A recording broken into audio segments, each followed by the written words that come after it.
Hi! Welcome back to Spooky Story Time with me, Thoughtless Harvey.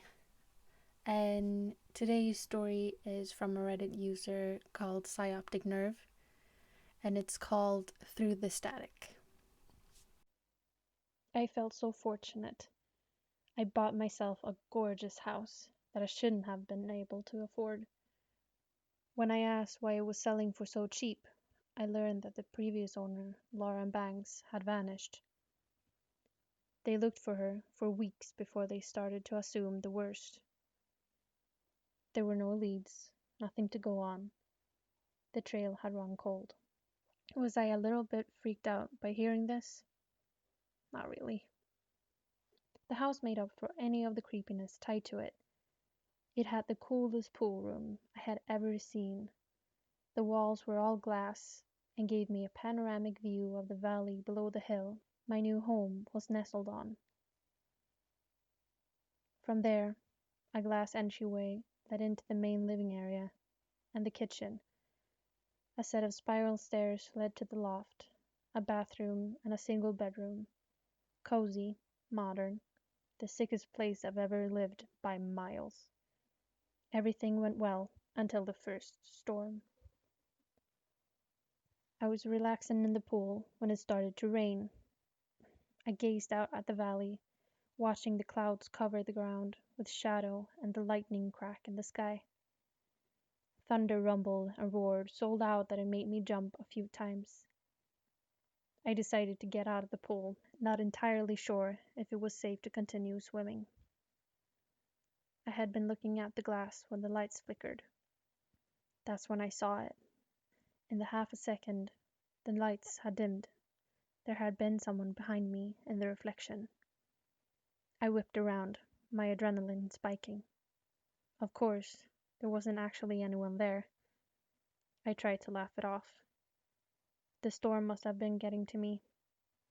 The lights going off had spooked me, and I thought I saw something in the window. That was all. Nothing to get all paranoid over. After drying myself, I went into the house, trying my best not to look behind me through the entryway. The feeling of being watched was strong.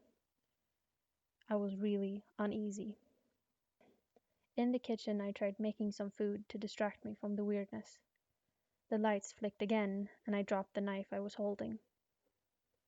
I wouldn't say I screamed, but I made a kind of startled yelping noise. Get a grip, I told myself. I was being so ridiculous.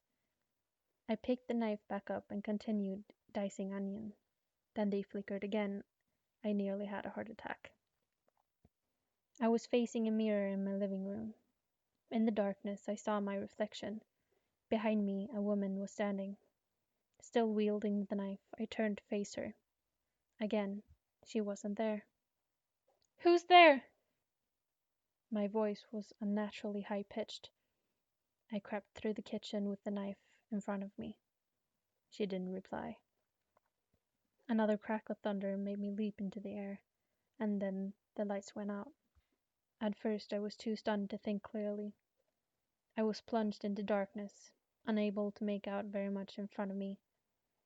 I stumbled through my living room, searching for the flashlight that I had by the television. Suddenly, I got the feeling that she was behind me.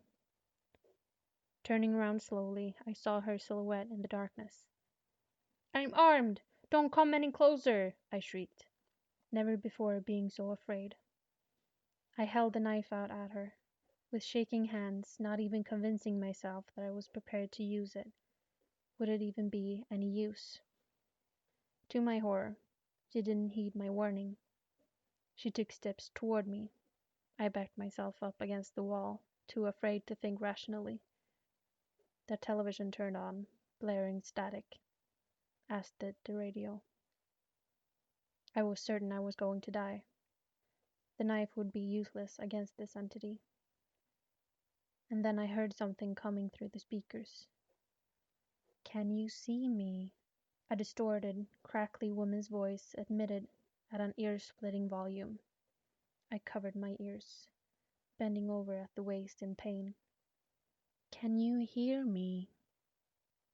I nodded my head. She came closer, her figure coming into view as my eyes adjusted. She looked to be in her 40s. Dark, unkempt hair made its way past her shoulders. Her clothing was dirty, her eyes wild. The most disturbing part, however, was the way her image flickered with static and came in and out of focus. "Can you touch me?" She kept moving towards me, reaching out for me.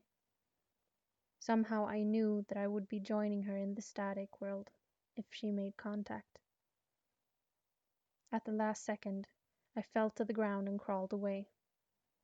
I went behind the counters and looked over to see where she was. Her face had a frantic look, somewhere between anger and terror.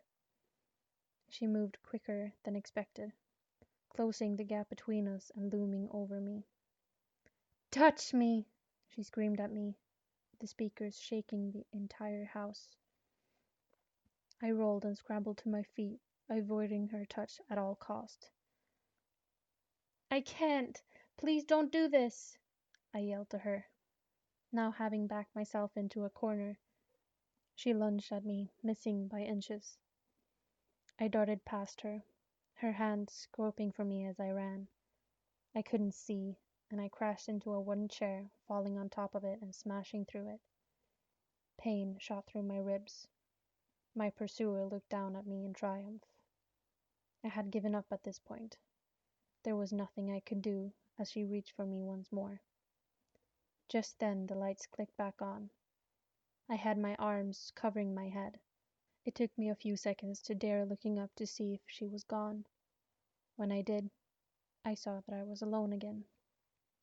My close call left me hysterical. I found myself laughing, my body confused by everything that had happened. I just couldn't stop. I ran out of air, gasping on the floor, my ribs racking my body with each breath. After I calmed down, I fled, driving away as fast as I could. I went to the hospital, where they treated me for my broken rib. Afterwards, I went to tell the police what I had seen. "So, you think you saw Lauren as a ghost? Or a TV image?" The bemused detective was doing his best not to patronize me. "Look, I know how it sounds, but I swear I know what I saw." He scratched his head, glancing at the other detective, who just raised his eyebrows in response. He sighed. "Okay, well, I guess we'll look into it. Was she in the house when you left?" "Yes, well, I think I couldn't see her," I replied lamely. They looked at me quizzically. I didn't elaborate. "Just please, you have to go and see," I begged. He nodded, rising from his desk. The other detective looked over at me, a frown on his face. "So, wait, what did she look like? Her physical features, I mean," he asked. I described her as best as I could. They both exchanged a look. "Lauren was blonde, in her early 30s. That wasn't her you saw in your house." Thank you so much for watching / listening to this story, and thank you again so much to psyopticnerve on Reddit for letting me use your story. It was a good one, let me just tell you.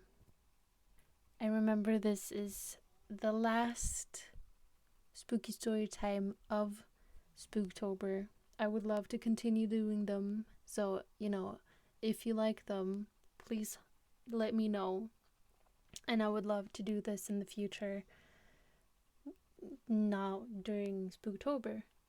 And so thank you so much, and I'll see you tomorrow with the final Halloween video. Bye.